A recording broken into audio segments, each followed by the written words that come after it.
Hind everyone. आज हम पढ़ेंगे भारतीय संविधान में संशोधन और उसकी प्रक्रिया। उसके पहले मैं ये कहूँ कि constitution as a living document, ये जो नोशन है भारतीय संविधान का कि भारत का संविधान एक जीवित पत्र है, प्रपत्र है, और जो अपने नागरिकों को हर स्थिति में अधिकार प्रदान करता है। लेकिन यह संविधान कुछ मामलों में रिजिड भी कहा जाता है और फ्लेक्सिबल भी। इसकी अपनी एक विशेषता है। वो सारी विशेषताओं में एक विशेषता यहाँ पे हम आज पढ़ेंगे, भारत के संविधान में संशोधन की प्रक्रिया। आखिर संशोधन क्या होता है, what is called constitution amendment. And अगर इसके व्यवहारिक पक्ष को जानेंगे और इसके जो टेक्निकल एस्पेक्ट को समझेंगे तो भारतीय संविधान में ये जो कॉन्स्टिट्यूशन के जो मॉड्यूल है उसको डिस्क्राइब किया गया है। जो अमेंडमेंट का जो प्रोसेस है वो आर्टिकल 368 में। द पार्लियामेंट में in exercise of its constitution power constituent power amend by way of addition, variation, or repeal any provision of this constitution in accordance with the procedure laid down in this article. So the constitution basically, which is laid in the process of the through the decision making and the through the constituent body, but it has some any kind of the irregularities, any kind of intervention. The parliament may by law admit into the union new states. Article 2 कहता है, article 3 parliament में law by increase the areas of any state. खैर ये provision हमको नहीं पढ़ना है। What are the various methods through which the constitution can be amended. The principles are very specifically described. तो संविधान के संशोधन की प्रक्रिया क्या है, why do we need to amend the constitution. आप देखेंगे कि भारत 1951-52 में सरकार बनने के बाद भारत में संविधान संशोधन की पहली घटना शुरू हो गई थी और इसकी कुछ ज़रूरतों के हिसाब से इसमें चेंजेस लाए गए, बदलाव लाए गए।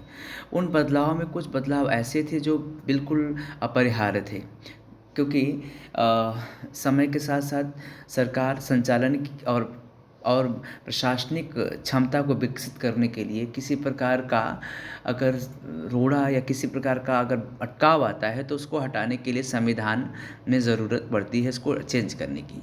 अगर मैं इस ग्राफ के हिसाब से आपको समझाऊं तो आप देखेंगे कि 51 to 61 के बीच में, 1951 से लेकर 60 के बीच में we are having around 10 constitutional amendment, 61 to 70 around 15 constitutional amendment, 71 to 80 it was having a big time where constitutional amendment was going severely, and ये बहुत बड़ा टकराव का भी कारण बनता है जुडिशरी और एग्जीक्यूटिव के बीच में। दूसरा है 81 और 90 के बीच में similarly 20 plus around 25, and 91 to 2000 around 15, and 2001 to 2010 10 plus constitution amendment, and still it is in the process after 2010 to 20 के बीच में। तो students will get to know that these constitutional amendment are having certain ground to amend। इसके कुछ कारण होते हैं, कुछ प्रक्रिया होती है अमेंडमेंट। आर्टिकल 368 में इसको डिस्क्राइब किया गया है। तो आइए चलते हैं, समझते हैं कि what are the various method to amend the constitution, and who are the definite principles, definite people who could go and go do the amendment। तो पहला जो जो कॉन्स्टिट्यूशन का जो अमेंडमेंट है, आपको एक बता दूं कि basic structure of constitution and the function of the constitution, इसको लेकर के भी बहुत बार डिस्प्यूट रहे हैं। 1973 में केशवानंद भारती केस में भी इसको लेकर के कहा गया था कि the basic structure of the constitution like principles and the certain other implication can not be amended. तो उसमें बोला है कि इसके साथ कुछ छेड़छाड़ नहीं किया जा सकता है, लेकिन बेसिक स्ट्रक्चर या doctrine has further consolidated the balance between rigidity and flexibility, ये भी कहा माना गया है। तो मेन जो पॉइंट मेरा यहाँ आपको समझाना था कि what is the constitution amendment and through which process does constitution be amended. तो the first point that here to constitution को अमेंडमेंट करने का जो प्रोसीजर होता है, इसको हम यहाँ पे समझते हैं कि through which what are the various principles and yes technical aspect through which constitution can be amended. तो 3 प्रोविज़न बेसिकली इसमें लाए जाते हैं और जिसके आधार पे संवैधानिक बदलाव जो किए जाते हैं, और उसके बदलाव करने की जो प्रक्रिया होती है उसको हम यहाँ पे समझेंगे। अभी हमने आपको ये बताया कि why there would be amendment, what is reason behind to amending its constitution. Any country, many country, those whosoever is having a procedure constitution, many time it required to made some changes in it, some rectification required. The point is that the constitution can be amended through a simple majority. Yes, the simple majority means to say that साधारण बहुमत द्वारा संविधान को बदला जा सकता है। संसद में साधारण बहुमत द्वारा पारित विधेयक राष्ट्रपति की स्वीकृति मिलने पे कानून बन जाता है, और इसमें राष्ट्रपति की पूर्व अनुमति मिलने पर संशोधन किया जा सकता है। जैसे इसमें मैंने यहाँ पे एग्जांपल दिए हैं, नए राज्यों का गठन करना, न्यू स्टेट्स के फॉर्मेशन में सिंपल मेजॉरिटी यूज़ किया जाता है। If there would be a requirement to create a new state, the new states के निर्माण में इफ़ आर्टिकल 2 और आर्टिकल 3, अगर any state is going to extend it boundary, then the article 3 would become, and citizenship संबंधित, नागरिकता संबंधित कोई विधेयक, जैसे CEA लाया गया था, सिटीजन अमेंडमेंट एक्ट जो लाया गया था, इस तरह के अगर प्रावधान लाए जाते हैं, या अनुसूचित जाति जनजातियों की जो प्रशासन संबंधी और केंद्र द्वारा जो प्रशासनिक क्षेत्र जो है एडमिनिस्ट्रेटिव यूनियन बनाने संबंधी जो बाध्यताएं आती हैं, उसको लेकर के सिंपल मेजॉरिटी द्वारा जो बहुमत या जो विधि लाई जाती है, इसको अमेंड किया जाता है।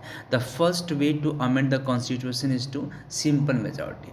Simple majority means to say that in this type of the majority, basically through the process of ये जो लाया जाता है पार्लियामेंट में, इसके तहत by law the things are change and it is a very perpetual way to change the constitution.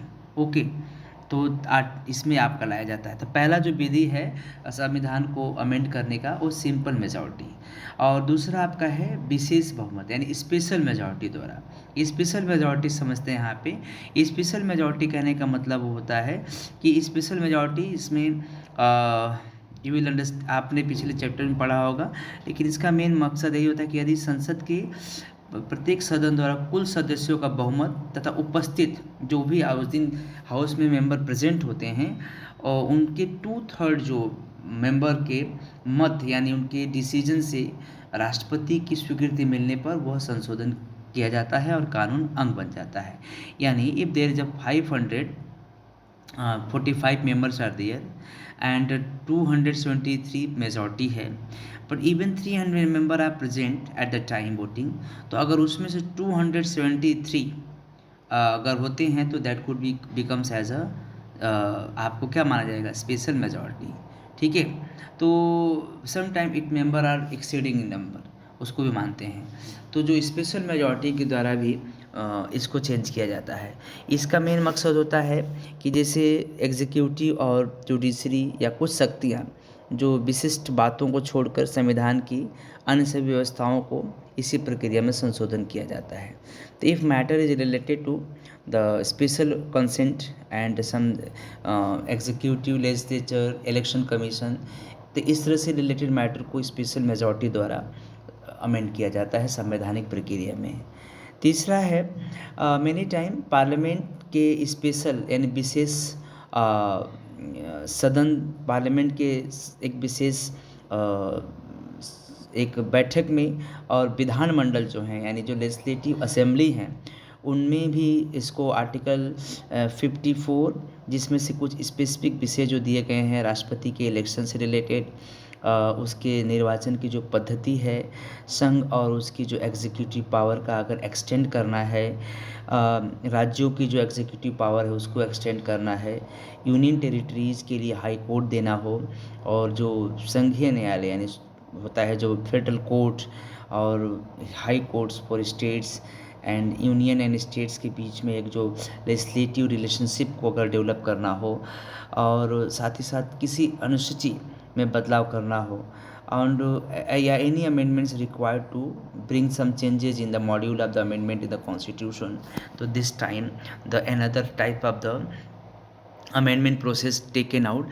तो तीन तरह से होता है, simple majority, special majority and parliament and state assemblies के स्पेशल बैठक के द्वारा, specially three ways basically would be amended. Okay, तो ये आपका है, यहाँ पे एक अम्बेडकर का कोट है, if those who are dissatisfied with the constitution have only the obtain 2/3 majority and if they can not obtain that, their dissatisfaction with the constitution cannot be deemed to be shared by the legal public. So in this way he verified this own content. तो students, the संविधान और संशोधन की प्रक्रिया को हम लोग, संशोधन का मतलब होता है कि किसी प्रकार का रेटिफिकेशन, जब भारत का संविधान बना तो उस समय की स्थितियों में और वर्तमान में ज़रूरतों के हिसाब से एक गैप दिया गया है, जिससे कि कुछ ज़रूरी बदलाव, अपरिहार्य जो बदलाव हैं उनको लाया जा सके। That is only required to amending the constitution. Okay, hope you understand. Thank you and जय हिंद।